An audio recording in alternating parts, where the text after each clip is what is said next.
আসসালামু আলাইকুম গাইস, কেমন আছেন গাইস? এটা লাল হলে আদা রসুন দিবেন, আদা রসুন বাটা দিবেন।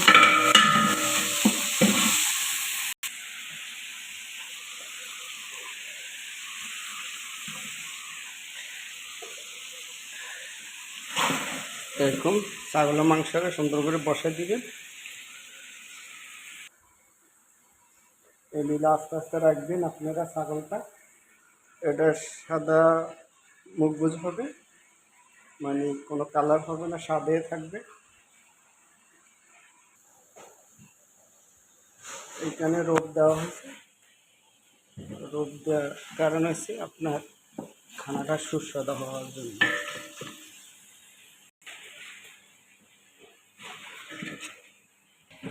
গরম মশলাগুলো দিতে আসি এখন।